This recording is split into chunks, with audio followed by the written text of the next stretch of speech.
Hello, this is Editing Mary here, just chiming in before the show because I need to give a shout out to the Girl That's Scary podcast. While what we are doing here today, talking about Kevin Bacon, is really a brainchild of me and Heather, the structure that we are doing it is something that I picked up by listening to their top 5 episodes on their podcast. So I just want to make sure that they get credited for that.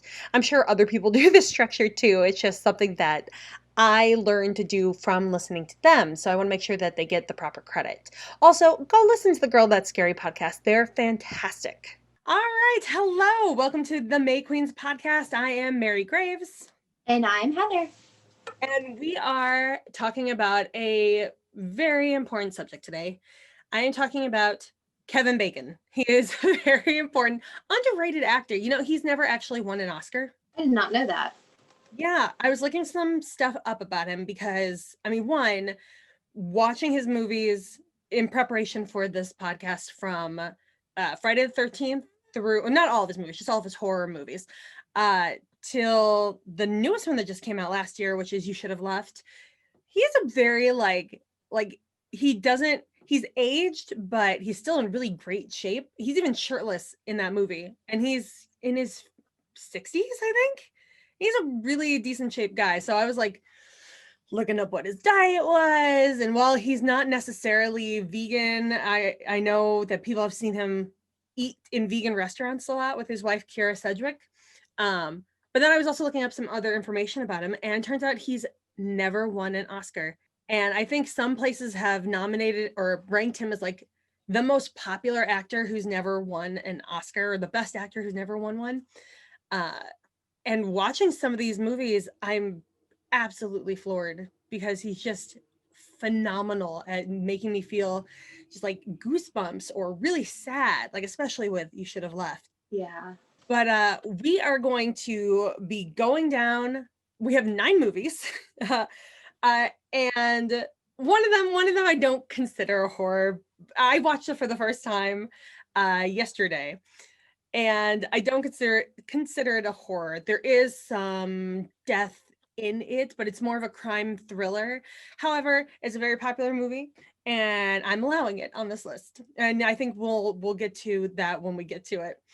But we are going to be naming our top 9, we're ranking the 9 horror movies that are in his IMDb resume. So before we get into that, Heather, how is your week going? Going well. I mean, it just started, but the kids are off today for a holiday, so still in mom mode. That's right. And whoever's listening, we're filming this on MLK Day. So I don't know if you say Happy Martin Luther King Jr. Day, or I think it's like Memorial Day. You just say thank you for your service, but he's passed away. So I think you just say spiritually, thank you to Martin Luther King Jr. for everything you've done for this community. And hopefully we are continuing your legacy and helping others to continue your legacy, being allies, and that we can work on making the world a better place for everyone. I think that's what you do. It's long. You can't just say Happy MLK Jr. Day. I feel like that's a little not correct somehow. But there. Right. You did a great job. Thank you. Okay, so my week. Oh, this is again. It's Monday, and I've been promising this for the last couple of weeks. My first video of my horror games came out. When you're listening to this, today will be game number 5, and this is just all in preparation for my new season of Mary Graves on YouTube, because I don't have seasons, but this is what I'm calling it, season 2 of Mary Graves. And I am putting out a video every day this week just in preparation. All the videos as of today, when we're filming Monday, have been filmed and edited, and I just need to actually do the scheduling on YouTube for the rest of the films. But film number 1 has dropped, and it's a Find the Differences game. So yeah, I have 2 photos, literally, of this scene behind me. I took a photo, and I switched 10 things around, and you have to find the 10 differences. So it's my DVD collection. It's the bulk of my DVD collection. So there's some really little details in there that might be hard for you to see, but it'll be, so far people seem to be enjoying it. So feel free to go check out my YouTube channel and go play that when you get a chance. But other than that, here we are. So I say, let's get into it. I'm going to start first with my number 9, which is, it's the 1983 The Demon Murder Case, which Kevin Bacon stars as this character. I think they call him Kenny, but it is based on a true story of a guy named Arnie, I believe was the guy's name in real life, whose not his little brother, but his little brother-in-law gets possessed by a demon, and then the demon goes into Kenny / Arnie, and he ends up killing some guy. Now, The Conjuring 3, The Devil Made Me Do It, is coming out this year, and it is supposed to be about this case. Apparently, this is an Ed and Lorraine Warren case, and the funny thing is that they changed the names of Ed and Lorraine Warren to the Harrises. I'm not even sure if they kept the first names. And Matlock plays basically Ed Warren, so that was nice to see.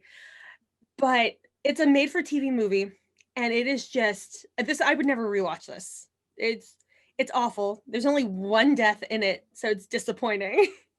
So I don't know how The Devil Made Me Do It is going to turn out, but I can hope for so much more after watching this. What's your number 9?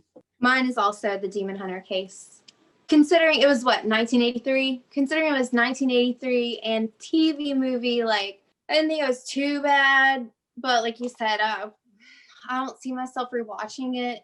And it was just, I don't know, it was a little dry. Like, I couldn't stay focused for like longer than like maybe 10 seconds. So I'd have to like pull out my phone or do something. I'm like, okay, you're not really watching this, but it was weird seeing him because he was so, that was in 1983. Like, he was so young, and just like seeing him in the other movies that we've reviewed.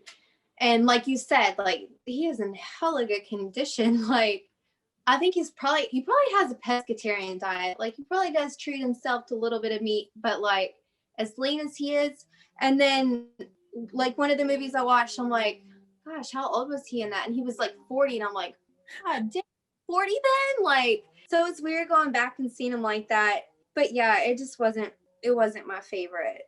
It did spark my interest that it was a case based on Ed and Lorraine. If I hadn't read that, I probably would not have had much interest in finishing it. So that's what I say about that one. Totally agree. It was really hard to pay attention to that movie. I think I was trying to make dinner at some point during it. I'm like, I think I can step away. It just, it was boring. It took forever for the demon to hop into Kevin Bacon to begin with. I was afraid, though, that it was going to be all about the trial and that I was watching a case of Law and Order or something. But luckily it didn't. But there were like, the special effects weren't there. The Exorcist had come out like the decade before, and the special effects in comparison were just awful. They were trying to do an Exorcist voice on the kid, which was hilarious because, they used special effects. They had a woman who came in, I can't remember, she's some famous woman, and she was smoking and drinking to do the Exorcist voice. Like, she messed up her own vocal cords to get the sounds out. And it sounds like there are multiple voices, but it's really just her. But for this, they used Harvey Fierstein to do the demon voice. And this is actually his first movie too, that he got credit for, was the voice of this demon. And for those of you who don't know who Harvey Fierstein is, shame on you, first of all. But also, he was in Independence Day. These are the roles I know him from the most, where he was working with Jeff Goldblum at the television station. And he has this very like deep, gravelly, almost feminine voice.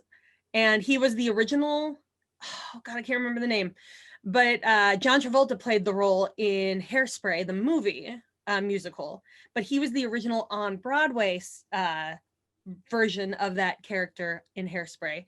And he was in Mrs. Doubtfire. He was the guy that was, I think, Robin Williams's gay brother, and he's helping him dress as a woman. And there's that whole scene I remember where they have the babushkas over their head and they start singing, "Matchmaker, matchmaker, make me a match." That's what I know Harvey Fierstein from the most. But this was his first role, all because of his voice, which is hilarious and also kind of lazy when you think about The Exorcist. But oh well. Yeah. All right, let's move on to our number 8s. Now, for me, I don't think my number 8 is going to match yours, just because I know you love this movie, and I love this movie too. Although I figured out most of it, the last like 10 to 20 minutes of this movie is just a big mind fuck of people not being who you think they're going to be in this movie. So it's a fantastic movie. I put it here because it's definitely not what I would consider horror, but it's definitely rewatchable. And that is Wild Things from 1998. Which, yeah, that's what I was mentioning before about, there's one movie on this list that's not really horror, but we're adding it anyway. I love this movie. I can definitely see me watching it again.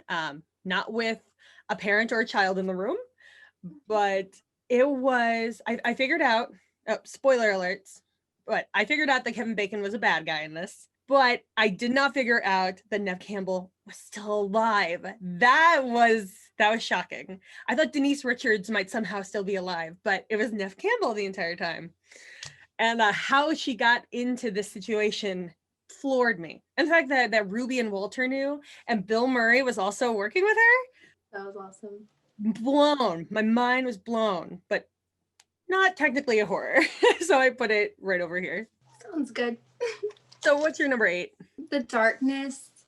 Okay. I remember when it came out, I was really excited. I could not wait to see it. I went to Redbox and rented it, and it felt kind of like it was trying to, go for the same kind of like exorcist. Well, like, he goes and he gets the thing and they bring it back and then it's cursed or whatever. Or was it his son who did it? I don't remember. His son, yeah, his autistic son. Yes. So like, I just felt like that it never really hit a peak. It never really, I don't know. It never really held my interest. And for something that's supposed to be that kind of movie, like those are some of my favorite kind of movies. I guess maybe I held it up too high. I put it on a pedestal, and then comparing it to the others that I've seen that I thought it would be similar to, it just kind of let me down. And then the ending, like, I just feel like kind of fell flat. That was one of my most disappointing movies for him because I hyped it up so much. And so I'm kind of bummed about that one. But I can see that. Actually, moving on to number 7, my number 7 is The Darkness. So I'm kind of in the same boat where it's like, it got so close to where it could be a really phenomenal movie and it just let me down a little bit. I loved the last 10 minutes of it where they bring in the Spanish speaking daughter and mother or granddaughter and grandmother, and they're shooing away the demons with the incense and stuff, and all these special effects just pop out. I feel like it was a little bit on that edge of what Fantasy Island and Truth or Dare kind of did with their movies, where the special effects were just not great with the story. Like I feel like they should have emphasized the fact that the darkness was really spirits bringing out the darkness in each other. I feel like they glossed over that point. And I was like, oh, okay, that makes sense. These are people who have done some awful things, like the husband cheated, but they're not awful people anymore, but the darkness is bringing out this darkness within them. I feel like they could have made that connection a little bit more instead of focusing on the handprints, or they could have gone all in on the special effects and the handprint. It almost feels like 2 different movies from beginning to the middle and then from the middle to the end. Now, one movie that does that really well to me is Insidious, because it's almost like it bookends it. There's this really creepy vibe at the beginning of Insidious, and then it's just a story about a kid in a coma. But then you bring in the ghost hunter psychic people at the very end, and it turns into a completely different movie, but it somehow still feels cohesive because of the way they did the special effects, I think. But I think the darkness kind of lost that, but I didn't hate it. I just don't know if I'd take the time to rewatch it. Right. Your number 7? People are gonna like want to shoot me. Tremors. Really? Just because, okay, I watched that one over and over when I was little, and you know how you just get burnt out on stuff? It's just one that I'm just burnt out on, and I have to be in the right mood for it. I love his character, and who's the other guy's character? The dark-haired Burt guy. Ward. Yes, like I love him. Just there's something I guess I'm bored with it since I've seen it so many times. Now it's good if I'm like in a peppy mood and I want to like have a good laugh, then that's more my element. But I like the ones where I have to think a little bit more, you know? I mean, it's action packed, it's fun, it's hilarious. Like I've watched it one too many times. I'm so embarrassed to even say that it's 7.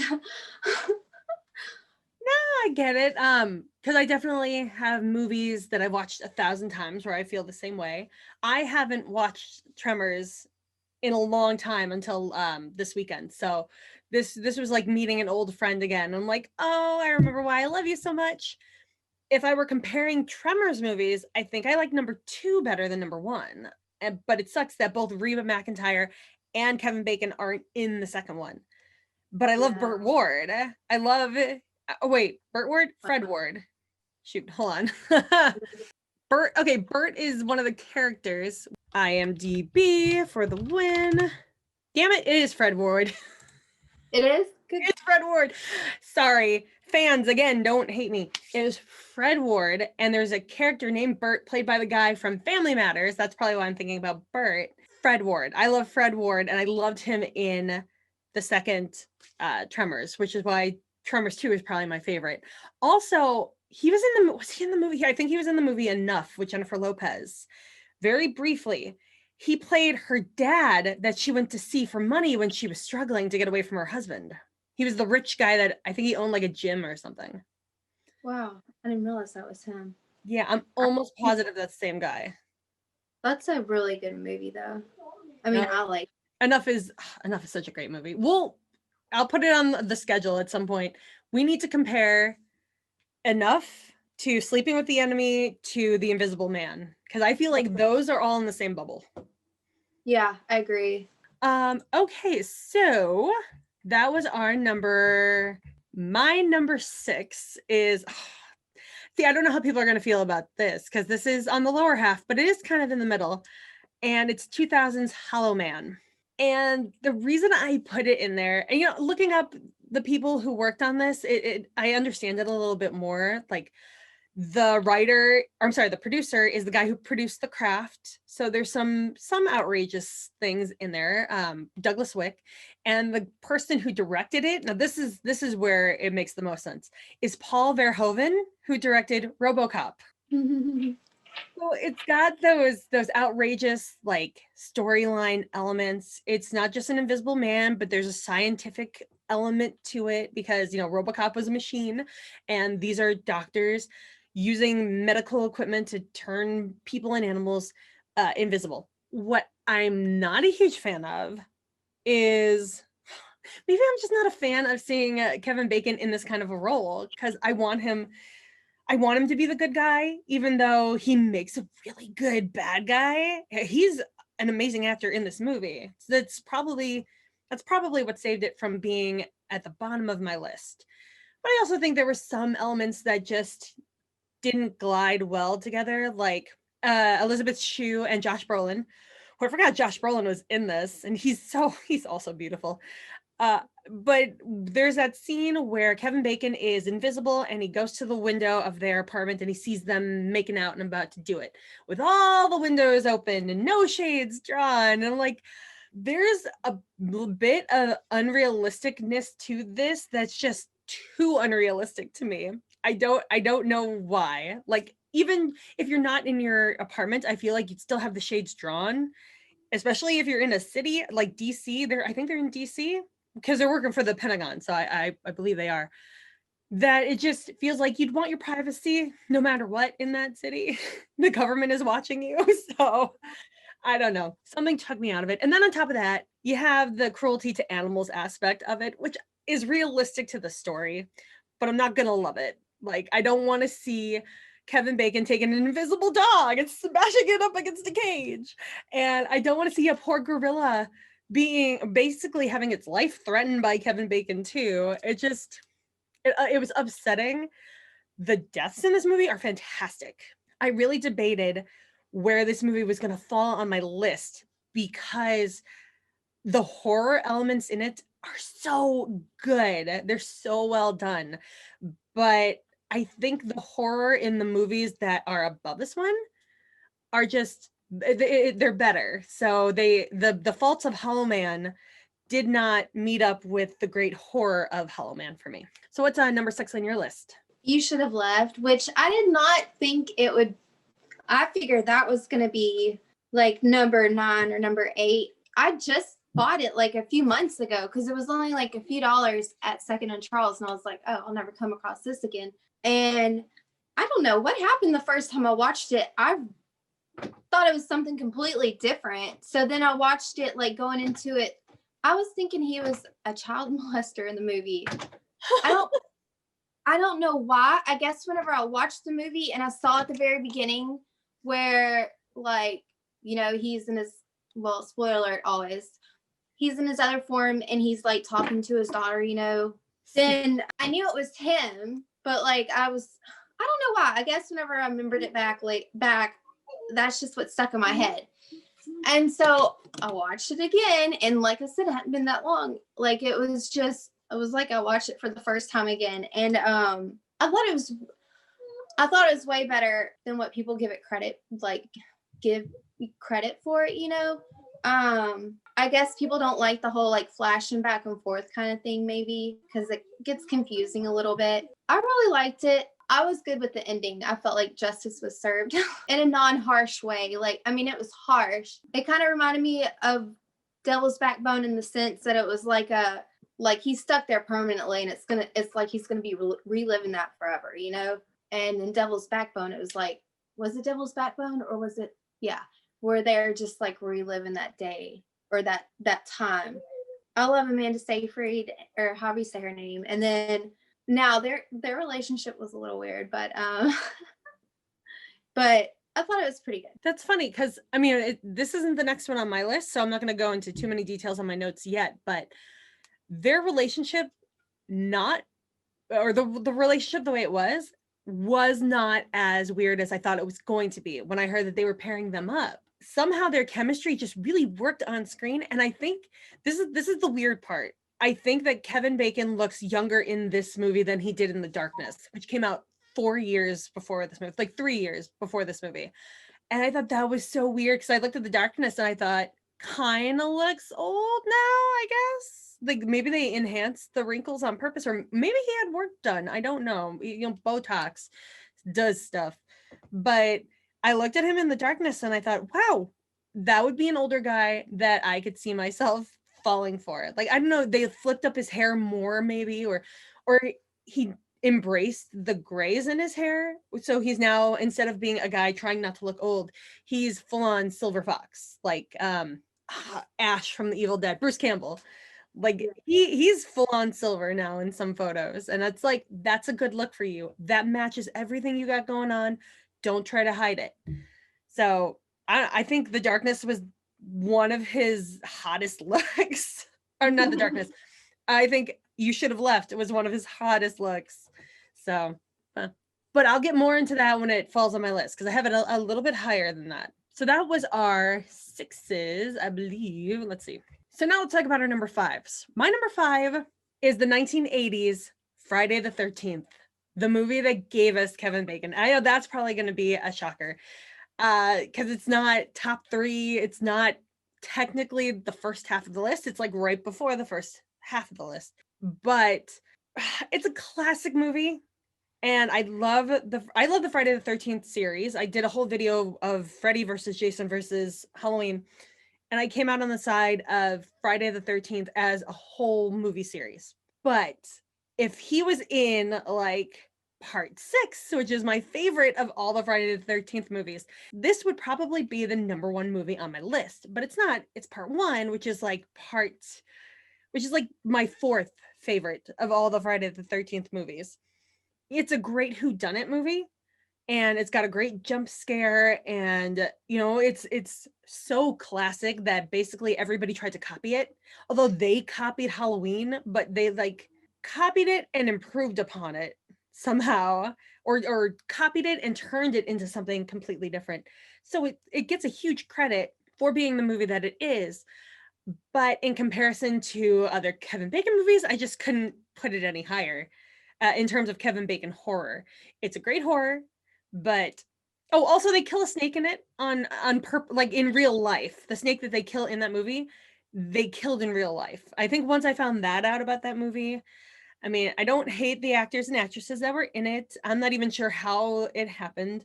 I know one of the actresses makes an apology in the Crystal Lake Memories documentary. She's like, to all the snakes out there, we're sincerely sorry. But I think animal cruelty for real just knocked it down a notch too. So, but yeah. What's your number 5? Wild Things. I loved how Nev Campbell, turned out to be the genius at the end because everyone downplayed her. Was that the movie where someone was using the R word? No, that was in Star of Echoes. Never mind. But okay, so Wild Things.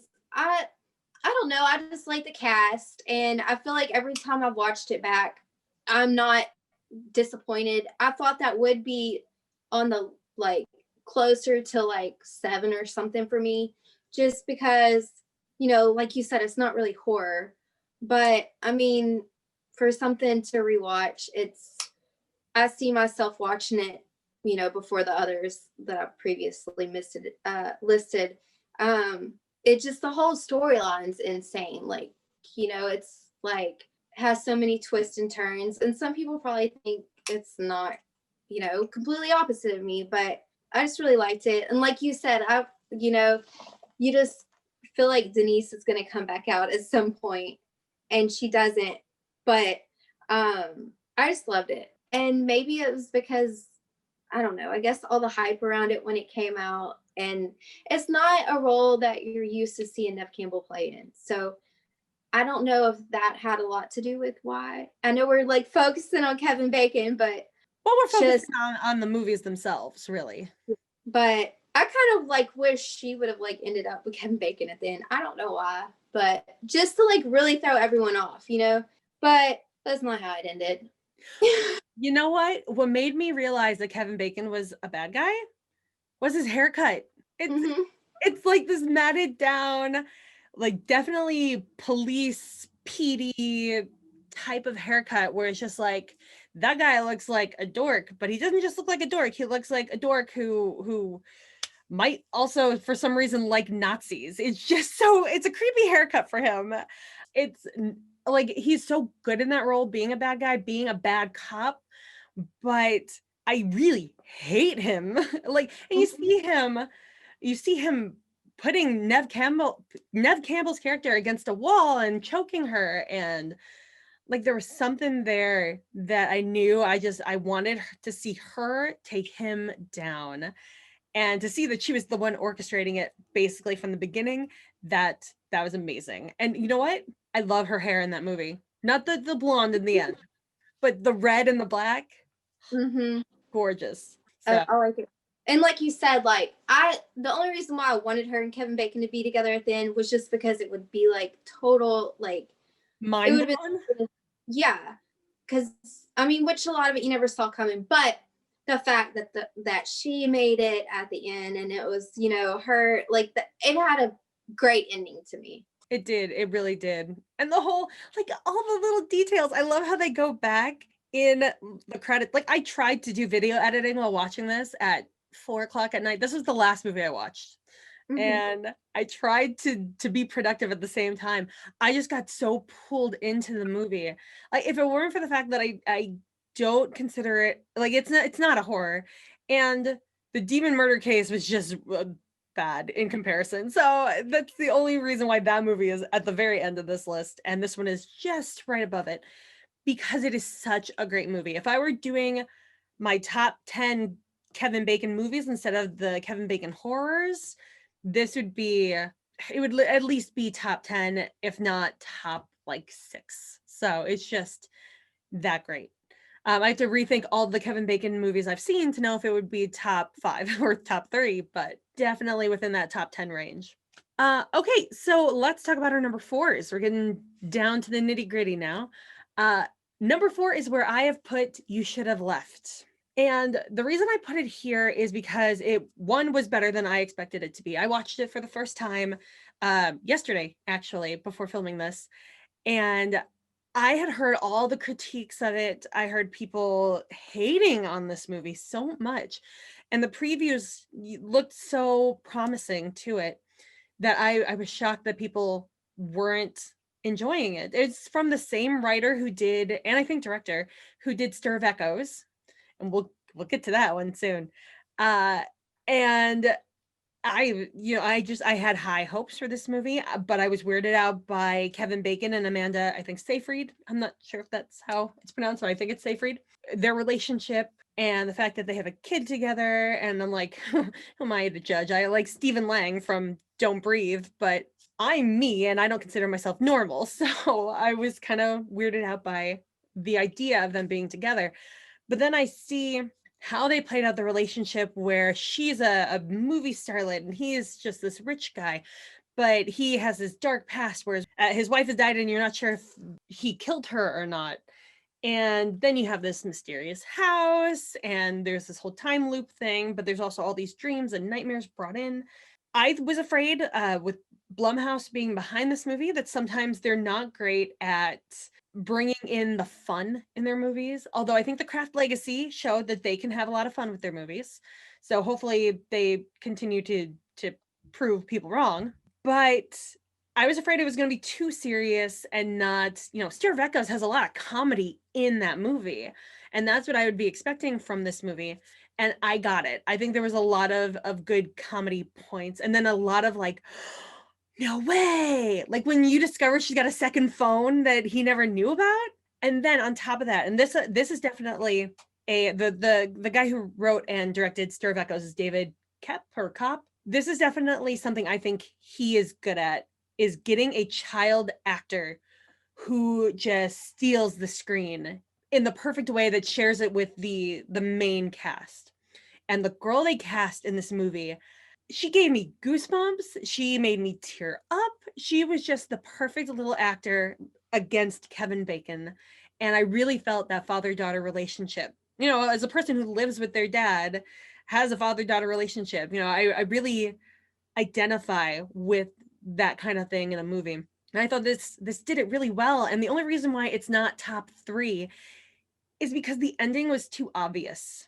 Like, spoiler alert again, it's obvious that he did kill her throughout the movie, or that he let her die. He didn't really kill her. He didn't save her. He didn't feed her the alcohol. He didn't give her the pills, but she took him and he came home from work in time. He could have pulled her out of the water, but he let her slip into the water, and that's at least manslaughter, if not murder. So I think the movie was always going in that direction.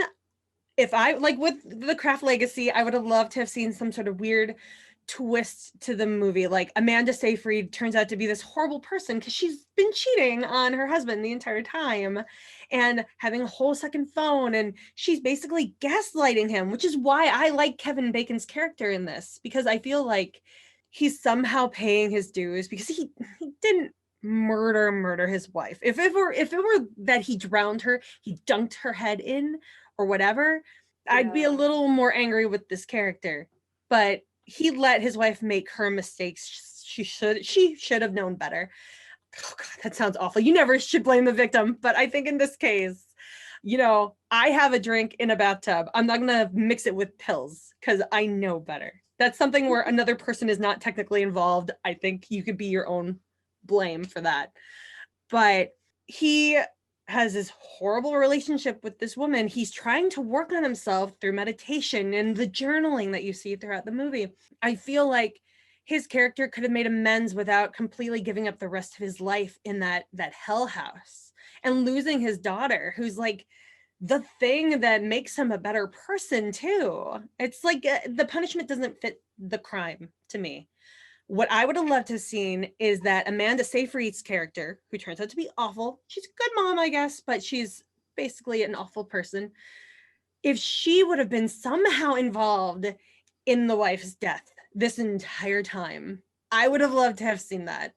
Like, she gave her the pills that she took before she got in the tub. So technically she's like, she was her dealer, or she shared her dealer with this woman. I would have loved to have seen something like that. Or if somehow he could have did an exchange where he got to leave with the daughter in exchange for his horrible wife. So I don't know. That's kind of how I would have seen it. I feel like it was just too straightforward of a storyline, and there was no shock ending to me. Like, I already knew that Kevin Bacon was playing Stetler, the crazy guy in the nightmares. That voice of Kevin Bacon's wasn't really that big of a hide, but it was a great movie. That's the only thing I would have changed, is just make it a little bit more of a twist at the end. What is your number 4? Hollow Man. First off, I don't know, you mentioned Josh Brolin earlier, and I just wanted to give a shout out to James Brolin, the original Amityville Horror father, because he was a babe. But I really like that one. Like you said, I don't like the animal cruelty. It's like, especially the poor dog. And it was just, he was really savage and ruthless once he started his killing spree. Like, it was just something else. But I mean, you knew it was going to happen. You knew it was going to happen because he knew that his ex had the boyfriend. And I mean, just working with them and stuff, like, that's just not, you don't want to have an ex and a current boyfriend like working together with them. That's just a recipe for disaster. But I don't know, I just really like it. I don't like to see him as a bad guy either, but gosh darn it, he does it so good. It's just such a great job that he does, and it's one that I've always liked, but I haven't rewatched it a lot. Like I probably watched it on VHS like 9 months ago. That's probably about how long it's been. So it's not one that I've overwatched, but it's one that I always appreciate. I don't know how to put it into words, but yeah, I would give it number 4. It's definitely a good shock to the system movie. I think for me, I'd have to be in a particular mood. Like, for some reason, I can watch RoboCop whenever, but Hollow Man, I have to be in the mood to watch that one. But I was shocked how much I enjoyed it rewatching it. I just feel like, I mean, just being in that position where you don't know where the hell the dude is, and then you see him, I forgot what, does she have strawberry hair, strawberry blonde, or red hair? Like him, like kind of like undressing her, she's asleep. And then he's just such a dickhead villain in that movie. I don't know. I guess I could feel the intensity. And then I imagine myself playing Elizabeth's shoe, and then just, no. I would not want to go up against him. No. And, it's really great because it's not like it just came out of nowhere. I mean, when that being invisible the way that they're making people invisible, making animals invisible, is driving people insane. But you already know that he has a God complex to begin with, and that he's the perfect candidate for going over the line crazy. So, that's another thing I noticed too. Every one of these movies, except for Tremors and Friday the 13th, because you don't really know his character that well, deals with the idea of God in some way. Like in Flatliners, he's an atheist until the end. He's not an atheist anymore. In The Darkness, he doesn't believe in a higher power. And the Spanish-speaking women are like, well, maybe you should start believing, when they break out the cross. And with Hollow Man, he thinks he is God. So there's a lot of that. That's one of the things I looked up about Kevin Bacon too. I couldn't find anything specific on religion, but only that he's come out, really heavy in favor of the separation between church and state. So I guess, politics wise, he's out there, but for personal beliefs, I think he's a very shielded guy. But I love that his characters, it's kind of out there. So he has to play whatever the role is. Yeah, definitely.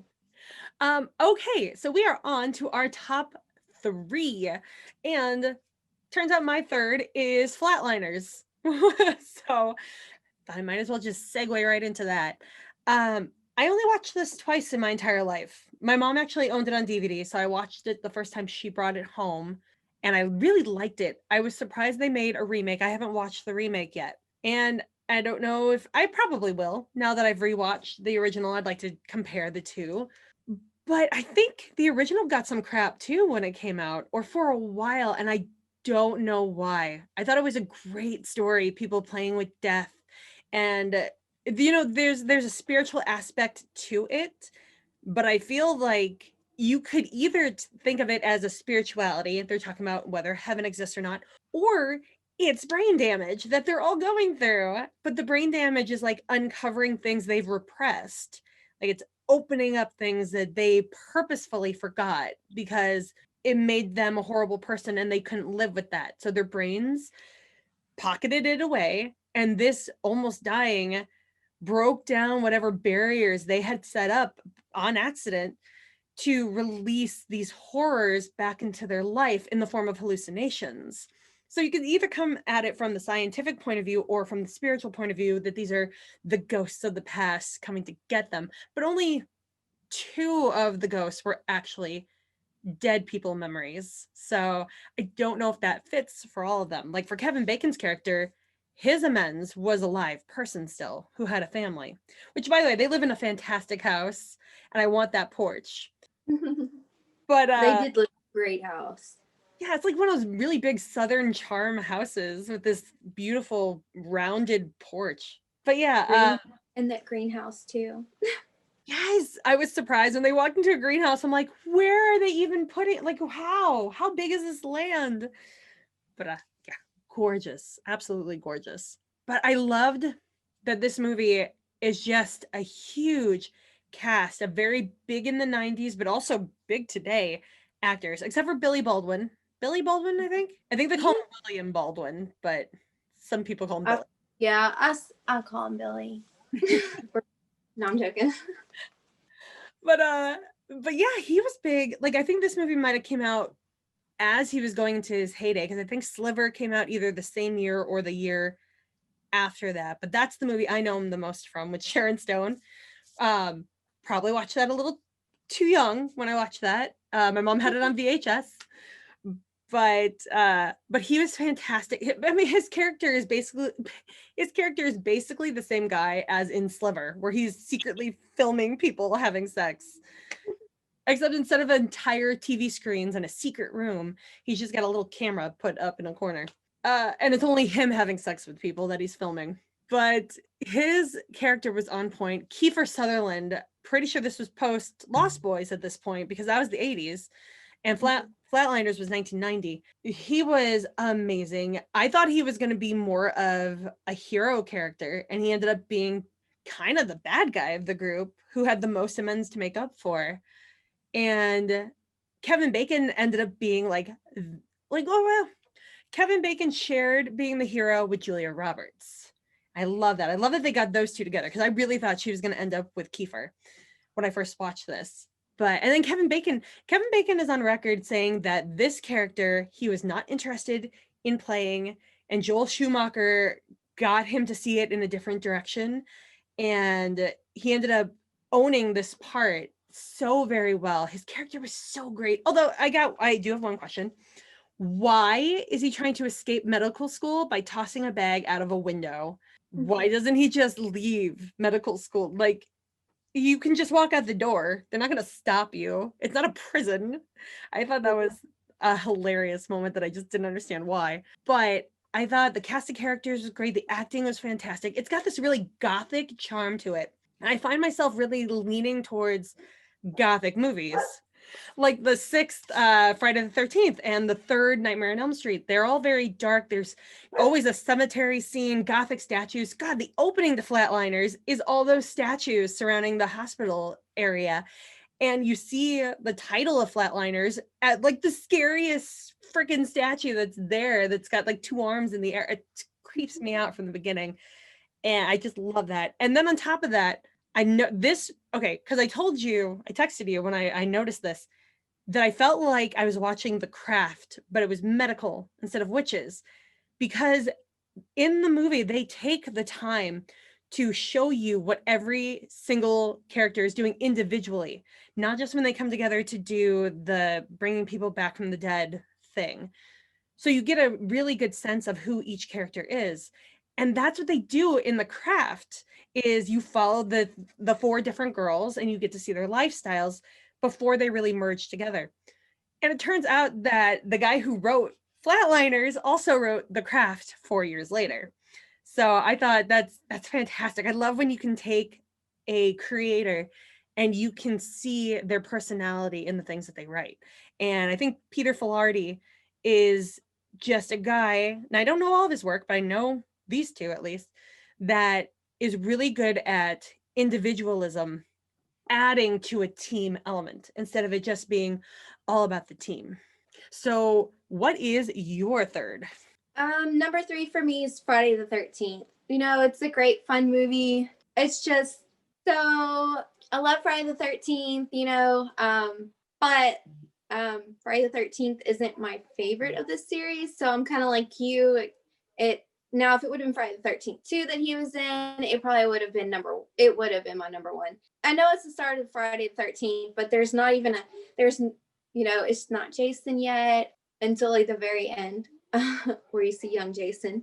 It's just, and it's not my favorite role. And like, I don't even feel like, I mean, like, he got an okay kill, you know, like the little arrow and everything. But like, they could have done it so much better. It's just, I don't know. Like I said, I love the movie, but it's not my favorite. And I really thought I'd rank that closer to like the end, because like lower on the list, because I've seen it so many times and everything, but still when I rewatch it, I just, you know, I love it. And you've got Ralph in there with the curse, you're doomed, like he really goes all into it. And so it's the start of the series of the franchise and everything, but it just doesn't make number one for me. Now, I mean, I guess Kevin Bacon did go out kind of in a good way, smoking a joint. I guess it would depend on who you ask. But I thought, and I did like the scene where he's on the dock with the homegirl and they're like trying to pull up a rope or something, and he's like in the little Speedo. But I just felt like he could have had a better kill or something. I don't know. Oh, yeah, that reminds me. I can't believe I forgot to mention this. Wild Things, going back a little bit of ways. Kevin Bacon penis. Full on Kevin Bacon penis. Just if you want to see it, go watch Wild Things. That's worth putting this on this list to begin with. I was shocked when I saw that. I'm like, wow, he is packing. So yeah, go watch Kevin Bacon penis in Wild Things. He's just like no shame whips. He's like getting the tag Dylan and just like doesn't care. And thank you for that. Yeah. So, but with Friday the 13th, one, you're representing the movie with your shirt alone. I love that. And also, the reason why I wanted to do this countdown to begin with is because I thought Kevin Bacon had an issue with being in horror movies. But I feel like there's so many movies now that he's been in that are horror that makes me realize that he doesn't really have an issue with it, and I'm not sure where that came from. So that's another thing I looked up a few weeks back, and turns out he only has an issue, it seems, with his death in Friday the 13th, because people would go to conventions and see him or meet him wherever he's having a public meeting. And the photo that most fans would bring would be of his death with the arrow sticking out of his throat and gurgling up blood. And he psychologically started hating seeing his own death on photos, one after another after another. And so he, he got sick and tired of it for a while. And that's why he kind of took a step away from horror in the 80s for a little bit. But, then the 90s happened and now he's got this whole resurgence of doing more horror movies. It's just, I guess he's been able to expand his career enough where it doesn't hurt him as much. Like with Jamie Lee Curtis. She does all these Halloween movies and all these horror movies, but she's got so many other movies now that she's done. She's like, yeah, I'll do more Halloween movies. I've got True Lies under my belt, which, by the way, one of my favorite movies. I could watch that 1,000 times. And I hold my breath every time Arnold Schwarzenegger dives under the water during the explosion. I can never make it to the end, so I don't know how he does it. But television or movie magic. But yeah, so that's one of the reasons why, that's the main reason why I wanted to look over his horror resume, because I thought that Kevin Bacon was like anti-horror. He doesn't want to do it anymore. He just didn't want to see his death in photos. He wants, bring a Tremors photo. He lives to the end of Tremors, so bring a photo of him with Tremors. All right, we are down to our last two, our top two. And I from process of elimination, I can guess what your last two are. And I'm sure you could guess what my last two are, but let's see what order they're in. For me, number 2 is Tremors.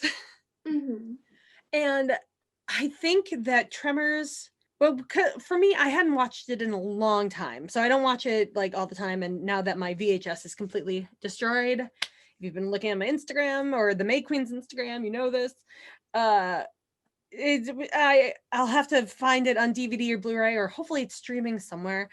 And Tremors has a huge legacy. Granted, Bert is the main character in most of those sequels, except for the second one where we have Fred Ward. Now that I know his name is Fred Ward. And it's a great story where there's some great gore elements to it. You got the head that's sticking out of the sand with no body attached. It's just there with a creepy face on it. You got the dead guy in the electrical tower, and the creature effects are fantastic. You get to see the full-on worm as it's busting through the ground and falling off into a canyon. And the acting is just fun. Reba as a gun-toting, like, self-sufficient woman with her self-sufficient man also gun-toting.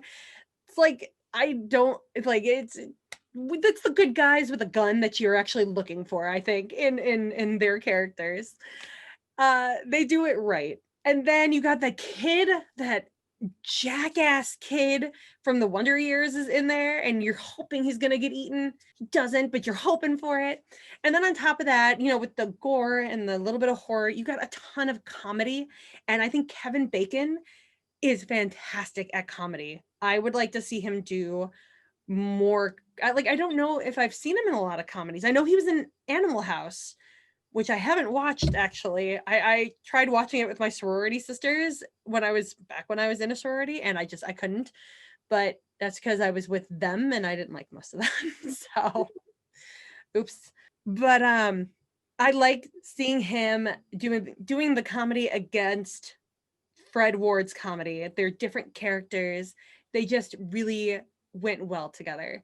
So I think the cast was a huge bonus. And then all the other elements combined just made it a great movie. I think the only reason why it's not number 1 is because it wasn't scary enough. Or maybe because I liked number 2 so much, which might be a little bit scarier. It still has a lot of comedy in it, but it might be a little bit scarier. That made me not put the first Tremors above my number 1 pick. What about you? We're on number 2 now, right? Number 2. This was hard to choose between the last two for me. Because I feel like it really, like, my mood really depends. I suck at ranking. My mood really depends on how I feel and whether I'm going to want to watch a movie, what kind of horror I want, if I want to, psychological, paranormal, a comedy. But I chose Stir of Echoes for number 2.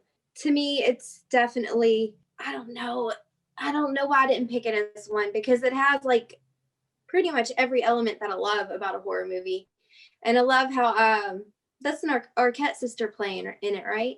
Wait, no, who plays his sister-in-law? Is it a sister-in-law or his sister? I think it's his sister-in-law. You're talking about the woman who hypnotized him? Yes. I love her. I looked her up too, and I can't remember what I remember her from, but I don't think she's an Arquette sister. Her name is like Ileana something, but I don't think it's Arquette. I don't know where. Yeah, I'm gonna look it up. Give me a minute. Okay, so for Stir of Echoes, I'm on. Wow. it is Ileana Douglas. Why the hell did I think she was an Arquette sister?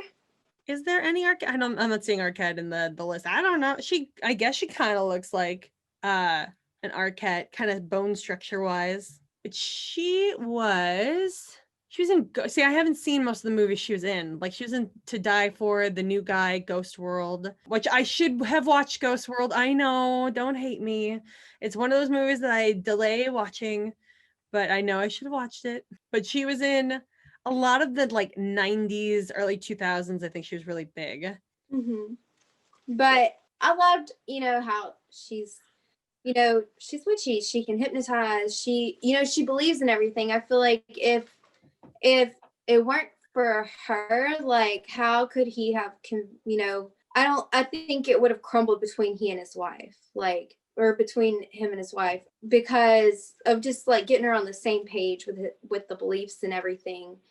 Somebody tells you they got to dig, you're just like, what the hell? Like, and you don't think somebody's going to be able to solve a missing case, like report that. I mean, it's just, I don't know. And it just like had all the right eerie elements to it. That fingernail. And the teeth. Yes. Oh my goodness. And the boys in it, the two brothers, like I just wanted to just beat them senseless. I loved how the dark-headed dude, came out at the end, and like, you thought he like committed suicide downstairs, which he didn't, in the basement, and he came and like kind of like saved it. I just like, you watch it and there's just so much feeling behind it. Like I don't know, it gets intense, and it's a really good one that you never get bored of watching, I feel like. And then it was a happy ending. Like, you see the girl in her spirit form, like walking away, and she's like happy. And I thought it was good. You don't think that the other person's partner is going to be supportive when they're going through that. You just expect them to be like, you're psycho, give it up. And it was just really good. The little boy was a great actor in it too. Their son. It was just really good. Like I said, good at ranking stuff. No, I think you're doing great. And I agree, the whole Ileana, the sister-in-law, her character saving the marriage in, spoiler alert, Stir of Echoes is my number one, first of all. But her character also saved their marriage on a more basic level, because the problem that Kevin Bacon's character was having was that he wasn't achieving his dreams. He wanted to be in a band. He was playing guitar. He was really into music, but he was a lineman for the county, I guess, and doing all those kind of labor-intensive jobs. And she says she's pregnant again, or I'm sorry, the sister-in-law tells him that she's pregnant again. I love that scene. The wife goes, bitch. It's like, what, you didn't want me to tell him? Stupid. But it's like he has to put his dreams on hold again because he was about to be in a band. It's just a very small conversation, but it's so relatable, not even just for people in relationships, but people in life in general who have these dreams. And then the regular things of the world, bills, society, people's expectations all get in the way, and you don't get to achieve your dream. And he felt like he was nothing. His job meant nothing. This was the hard part, but his having a kid wasn't enough. It was basically nothing. Does he love them? Does he love his wife? Does he love his kid? Yeah, but to him, it means nothing to his being, his existence. And I think part of that is because he was repressing this power, because his kid is full on into it, which means he should be full on into it. But something happened in his past that we don't know about that repressed the power. I kind of wish, I know there's another Stir of Echoes with Rob Lowe, and I wonder if it's a prequel, or if it's a sequel, or if it's a completely different character. But I wish we could get maybe a prequel story as to why he is an adult who doesn't have the powers, but the powers are in him. Just some sort of explanation there. But I think it's the fact that he has these latent abilities and he's not using them that made him so against normal life. But he loves his wife and he loves his kid, and it's obvious that he especially he's got this great bond with his kid once he finds out that they're both psychic. And it's sad. It's like I had goosebumps just thinking about how much, granted I'm not like psychic powers or anything, but I relate to the wanting so much more from life. And I think because the sister-in-law opened this up in him, he was able to get that more from life that he was looking for. He felt himself. And in feeling himself, he can stay in this relationship and maybe even make it a healthier relationship. So I love that point that the hypnotizing of him saved their relationship in a way. But also a couple of things that I didn't know until I was watching this. Did you know that the girl who plays the ghost basically is Jennifer Morrison in one of her first roles? The woman from, for anyone listening who doesn't know who Jennifer Morrison is, she was in House, the original, like she's one of the original doctors in House who I think she had a crush on House at one point, and then she left, and I think Olivia Wilde took her place, or they were on together at one point. And then she became Emma on Once Upon a Time. I love that series so much. I still have to watch the last couple of seasons, but I like that first season especially just blew my mind. I think once they brought in Frozen, I was like, it's not a classic yet. So yeah. But and you were talking about where they use the R word in one of Kevin Bacon's movies. It is Stir of Echoes, because you got the really stupid neighbor who's like, oh, it's like, I don't even want to say it. It's the girl who's the R word, and he keeps repeating it, but his neighbors are like, shut up, don't say it. Like, I would have been pulled back from that kind of usage. Granted, yes, it's the 90s. People weren't as aware as they are now, but we are aware now, whatever, about PC culture and everything. But the fact that the neighbors like were putting him down, telling him to shut up, telling him he's stupid, I like that. I feel like that's more in the direction of where we kind of are now as a society. So I think that's a saving grace for it. But there's just so much in this movie that makes it my number one. Like the scene where the babysitter steals the kid and takes him to the train station where her mom's working, which, by the way, played by, I know I'm gonna get her name wrong, Lisa Wheeler or Lisa Weil, who is Paris Geller on Gilmore Girls. And I think she plays a big role in How to Get Away with Murder. But past the first few seasons of Grey's Anatomy, I'm not really in Shondaland as much as some other people are. Though I want to watch her stuff. It's a big commitment. She's got a lot of shows. But I loved her as Paris Geller, and seeing her in this movie, because I had already watched like a few seasons of Gilmore Girls at this point. It was nice to see her in such a different role where she was so vulnerable and emotional because it was her sister that was the ghost. The way that scene played out, where it's first they need a babysitter. The son's talking to the ghost Samantha, and he tells his mom, Samantha told me about the whatever the babysitter's name was, and I think Vanessa or something. And then they get to the train station, and she shows Kevin Bacon the photo, and Kevin Bacon is trying to not show that he's seen her as a ghost in their house. And then they walk away, and the mom puts it together that her son told her that it was Samantha that brought up the babysitter. Chills, like chills how that all went down. I just like, it gives me goosebumps every time.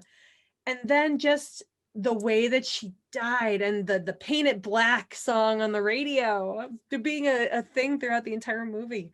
Like, I forgot about that part of it. It's been a couple of years since I've watched it until this weekend. And as soon as I heard the humming, I'm like, wait, I know that song. And it just hit me that was a piece to it. And so, and then there's one line. There was one line I marked in my notes because it just made me laugh. The cop at the cemetery, who's also psychic, and gives a card to the wife to say, you know, have your husband come visit us.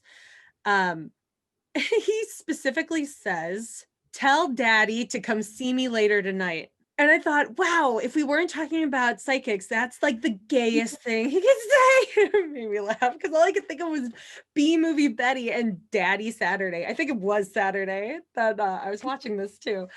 So I thought that was a hilarious line, but perfectly well done.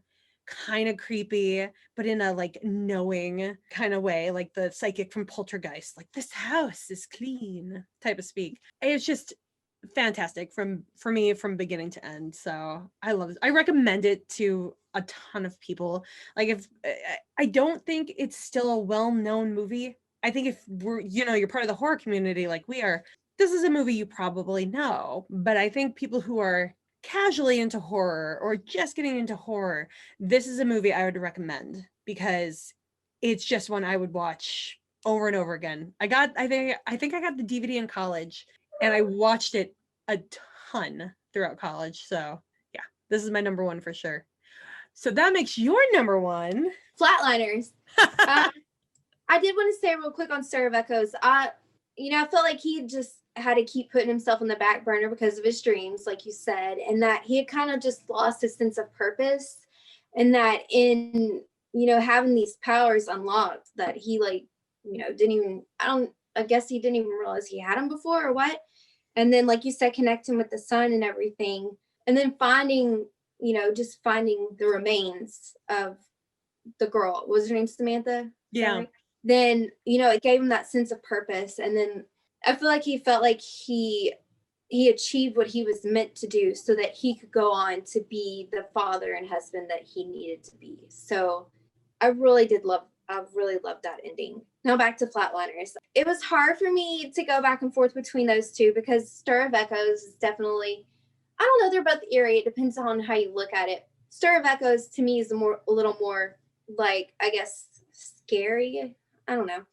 Like with Flatliners, like I love the whole cast. I love Oliver Platt. Like he never disappoints me in anything. Like everything he's in is great. The Big C, what was he in? Chicago Med. I mean, I know there are so many other things. I'm just thinking of TV shows right now, but he's just like such a friendly guy, and just so lovable. And then, Billy Baldwin, even though like he's the bad boy and, like recording people without their permission, like that's so wrong. But I mean, I would have been one of the dumbasses probably who would have gotten filmed. His charm, like he's just irresistible. I love him in it. And then let's see. Kiefer Sutherland, yeah, he definitely seemed like he was more of like the bad guy in this role. It was kind of a struggle to watch him be, you kind of like thought he was going to be a good guy, and then he's not. And I love Julia Roberts' character. I love that, she got to feel that freedom, and she had that moment with her dad, and was finally at peace with it, and knew that it was him being ashamed of what she walked in on, and that, like her mom should not have done that to her. And I'm just glad that she and Kevin Bacon formed, that bond between one another, that relationship that, kind of seemed to have developed, because like she really needed that.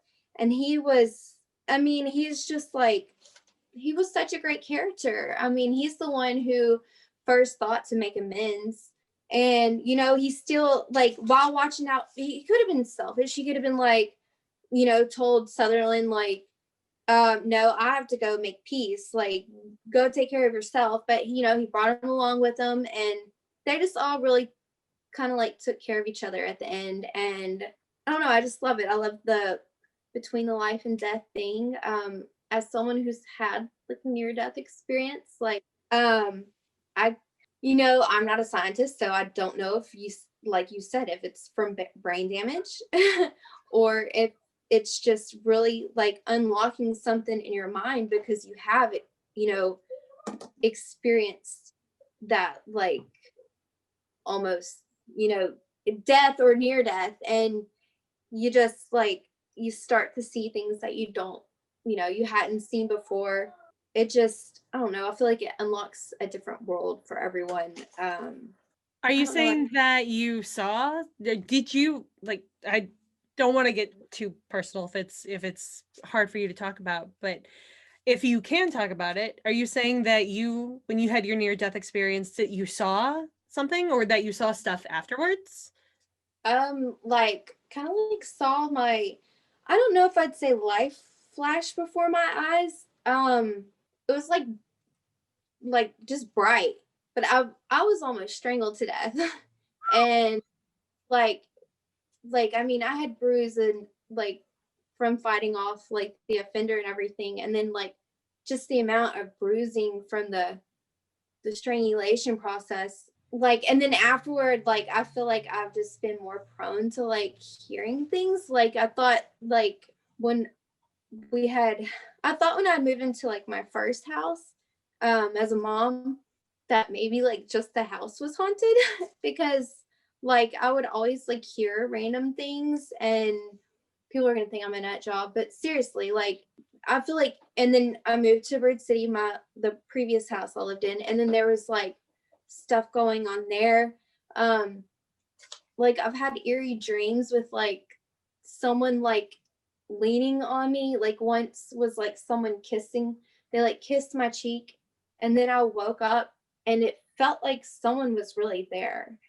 And I don't know, I just feel like, I don't know, people are gonna think I'm a nut job, but like No. I feel like sometimes you can just like feel the presence of other people, and then sometimes you just like, do you ever hear like random shit? I do. Well, let's see. Okay, because as an adult, it's been harder for me to keep in touch with the things I experienced as a kid. Because, as a kid, you're more open to everything. Society get not even just, society's like their idea of religion or whatever, but society puts you in this routine where there's just no room to be open to the other things. I mean, you and I both were practicing, pagans, witches. That's like the established thing right there. I've been doing that since I was in 7th grade, but the world got in the way, and I keep becoming a lapsed pagan, and I'm trying to bring more of it back into my life, which is actually why my YouTube channel, I'm going back to doing live tarot readings when I get back to my regularly scheduled thing, because I've loved tarot since I got my first deck when I was 16. So I want to be better at it. I want to be an expert in it. I don't necessarily want to sell readings because I don't like doing person to person like sales where I'm selling to a person. I don't have fun with that. And tarot is fun for me. I get to know people through the tarot. Whether you believe in it or not, it's a really good psychological thing. It's a tool. It's a great tool. But sometimes it's eerily accurate, and I can't help but think that there's something guiding the cards that's coming out. Whatever you believe about God or spirits or ghosts, there's something unknown, I feel, that brings out whatever card comes out that's very accurate. They're not, and people talk about, it's all just so generic that it could fit anybody. No, some of these cards are really specific. So I don't know. I'm not anti-atheist. I get the idea of wanting complete peace when you do die, that there's nothing, but you're so unaware that there's nothing because you don't have a soul and whatever. So you're at peace. You're not going to care. I get that. But I also kind of like the idea of like, I love life despite how awful life has been to me and to you and to everybody. But I love my dogs. I love my dad. I love the ocean and the lake, and the idea that I might be able to come back and explore the pleasures of the world. You know, I like that idea too. I feel like, if you made mistakes in this life that you can't take back, you might get a chance to redo it.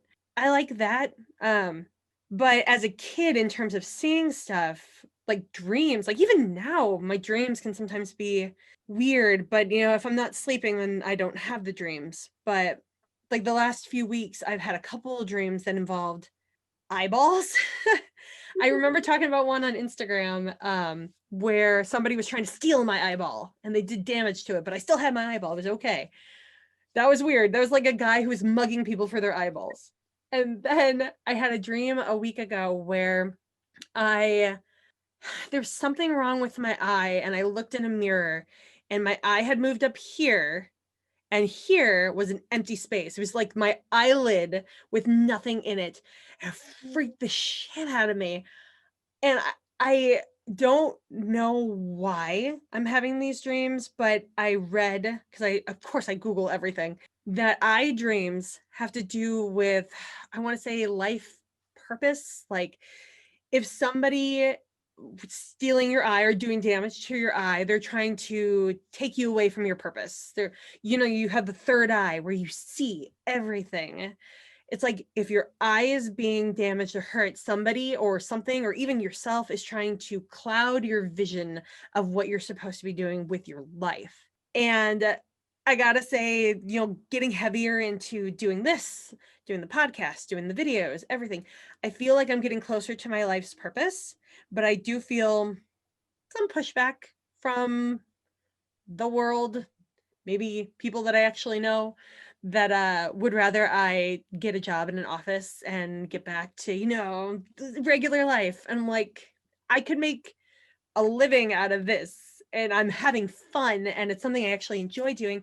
And I think I'm pretty good at doing it when I really focus, which is why I don't go to bed till 4 o'clock in the morning sometimes, because I'm so into it that I don't want to go to sleep, and I just have to, so I do. But yeah, so you do not sound like a nut job. You sound like a purposeful person. And I think that with Stir of Echoes, which I think is why, Stir of Echoes made your top 2 as well. And then Flatliners. And Flatliners and Stir of Echoes made my top 3. But I think the reason why those are your top 2 is because it's about the breaking down of the barriers in the brain, whether you consider that brain damage or not. The brain damage could be that repressed thing. It's not necessarily your brain's not working like a normal human being, so there's something wrong with you.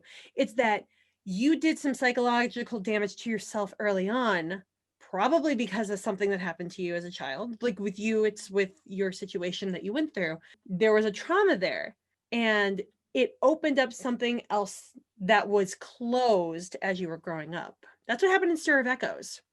Yeah. Kevin Bacon probably had these powers, this psychic awareness as a kid, and society closed it off, and his experience closed it off in his brain.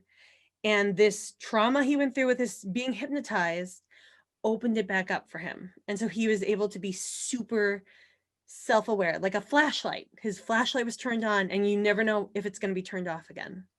So I think that's the great thing about the ranking. It's not just about what people consider good movies. It's our rankings. No matter what everybody else thinks of it.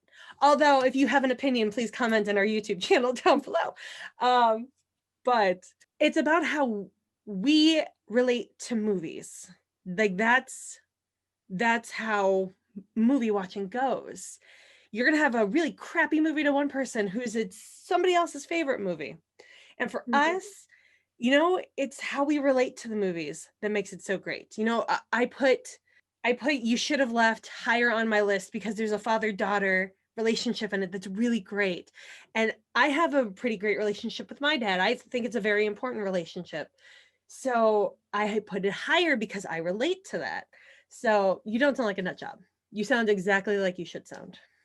Well, thank you. I just feel like I've had too many incidents of just thinking about someone and then they text or call or you see them, or I'm like one time I told my daughter, I'm like, hey, something about going to the mall, and I'm like, maybe we'll see so and so there, and the odds of that happening are I'll think about somebody and then we'll see them out, it's just really weird. Like I told Sky one time, I'm like, maybe we'll see our friend Caitlin at the mall, and they were at the mall and we ran into them, and it was just really weird because we have 2 malls right around here, and then just thinking about somebody and then them calling or texting, or you haven't seen anything from a while and then you think of them, and then 2 seconds later they're in your Instagram feed or something like that.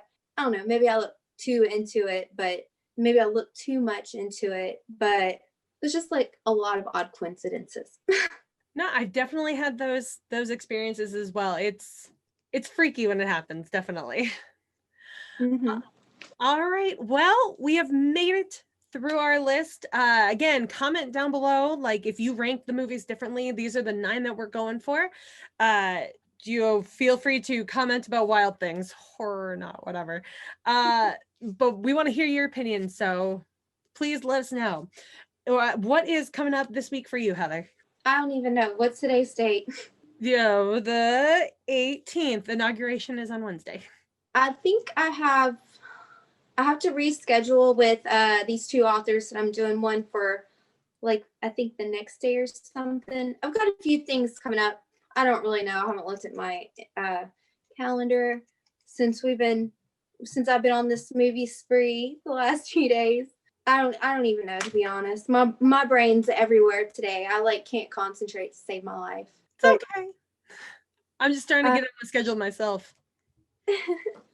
Well, I did want to say, anyone who is a big Kevin Bacon fan, like if you have not seen the series The Following, like go check it out. It's only 3 seasons long. Now, the 3rd season isn't as appealing as the first 2 seasons because they like kind of ended the storyline that they had, or that they started with. It kind of ended in season 2. So they had to take a different turn in season 3. And I think that's probably what made it end or cause the cancellation. But it's just really great, especially if you're a Poe fan, if you're, Edgar Allan Poe, if you're into cults, like if those things, not if you're into being in a cult, what goes on behind closed doors of cults. It's definitely interesting. Ryan Hardy plays a detective who's trying to get this guy. Oh my gosh, what's his name? I don't even remember now. But he's really hot too. He's a professor and an author, and he like starts to create this cult. Like it's like underground kind of stuff, like secret web kind of things, like how they like find one another, like they speak in a certain code, and like it's just all these followers who come. Oh, Joe Carroll is his name in this show, who come to find this Joe Carroll guy. And he's a really terrible person, but he's lived this life like he's a great person. And he has he has a wife and he has a son. And, you just got to watch it because it's so good. I don't want to give it away. I feel like that was enough. But it also has, like, in one part, it has not Jessica the redhead, but the other redhead from True Blood. I think she was married to Renee or something. Oh, yeah, she's married to, yeah, okay. So she had a role in there, and which I was like, oh, that was a fun little surprise. But it's really good. So y'all go watch it. We're pandemic, you got to do it. Wasn't the bad guy, the cult leader, wasn't he also, because I've seen commercials for it, wasn't he also the guy who was the bad guy in the very first Resident Evil? I think he was. Yeah, he was the one that was her lover who was actually trying to get the virus to sell to people. He looked like, was that really him? I think that is so, him. man, he's beefed up since, like, ooh, I loved him in this role. Like, and that's why I'm like, what is wrong with you? Like, why do you have a thing for bad guys? That's what I like ask myself. But oh my, this is like my favorite role I've seen, both Kevin Bacon and the guy who plays Joe Carroll in. It's so good. I just wish everybody would watch it because yeah. Anyway.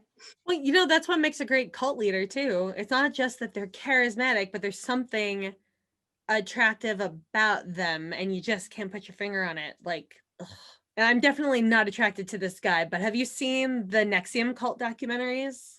There's No. oh my god, so good. I think I was talking to Scary Godmother about this. There's The Vow on HBO, which is like 9 or 10 episodes, I think, and that's about the Nexium cult. And then there's Seduced, which is Stars, and that's only like 4 or 5 episodes, and that's also about the Nexium cult, but it's from the perspective of the daughter that was in the cult, and her mother is featured in the HBO documentaries as trying to get her daughter out of the cult. So you get to see both sides if you watch both documentaries, which is phenomenal. And the guy who was the head of the cult, Keith Raniere, ugly. Honestly, I don't understand it, but he has the best hair. When it's out, it's like Pantene Pro V, silky, smooth, beautiful. So I kind of get it, but the more I heard him talk, I just want, like, I'm so glad he's never getting out of prison. Mm-hmm. But I can get how, like, women, especially with very little self-esteem, and I've worked really fucking hard to build my self-esteem over my entire lifetime, which is why I'll probably always be alone, but at least I won't be with a douchebag. I can get how people with low self-esteem would fall for a guy like him because of the way he talks and the hair he takes care of. Like, everything else looks kind of disheveled to me, but the hair was always on point if it wasn't pulled into a ponytail. So I get it. Low standards, that's how they get you. But no, I'm too lazy to be in the cult anyway. Like, or I'm too preoccupied with everything else that's more important to me. And I don't know. They talk about this actress who was on Smallville, cat on my lap. This actress who was on Smallville who ended up being a big part of this cult, and like she was recruiting people, but she was also cult like messed up from this guy. And he convinced her that the acting and stuff she wanted to do was her hiding what she really wanted to do with her life, that it didn't give her purpose, it hid her from her purpose. And I'm like, but she has fun when she does it. She likes it. Yeah, there's like a million things you could do with your life as long as you have opportunities, and financial, I guess, opportunities too. Doesn't hurt. But your purpose in life is not to be just one thing. It's to be as many things as your heart desires and hopefully doesn't hurt the rest of the world. That's like, your purpose is not just one straight line. Your purpose is a bunch of arrows going in a bunch of different directions. So just, it breaks my heart that because if it weren't for that low self-esteem that she had, where she felt lost, and he preyed on her, and then you see the effect he had on some of the men in the group. It's just, the documentaries are great. You got to watch them, definitely. Yeah, definitely. All right. For me, coming up this week, I have, as I mentioned before, my first horror game dropped on Monday. You'll be watching or listening to this on Friday. But today is the day it dropped that we're recording. And I have 7 total games coming out before I start my regularly scheduled programming on YouTube. So I can take the rest of this week and build up. Like, there's things I have filmed, and there's small things I can film and easily edit together. I'd like to have the next like 4 weeks of videos planned out. If I can take this week to do those videos, and then leading into next week to do my music stuff that I've been putting off, and then the other stuff I do will be going live, and then I will have a month of stuff in the can, so then I can start planning for the next month of stuff. So that's the plan. So far, it's going according to schedule, but there will be 7 horror games. They are interactive. I want you to leave YouTube comments. I want you to send me direct messages. No penises. There's specific direct messages I want. Anyways, so that's what this entire week is going to be. In our YouTube videos, I make sure to send links in our description for these episodes, links to your social media stuff and your Heather Loves Horror YouTube channel, and my social media stuff and my YouTube channel. So if you ever need help finding our stuff, just go to our description on YouTube and you'll find all of our links. And Heather, if there's ever any more links you want me to put, you just tell me. So that's about it. So hopefully we all have a great week this week, and I will see you later. I'll see you later. I'm looking forward to checking out those games. Yay! Bye. Bye.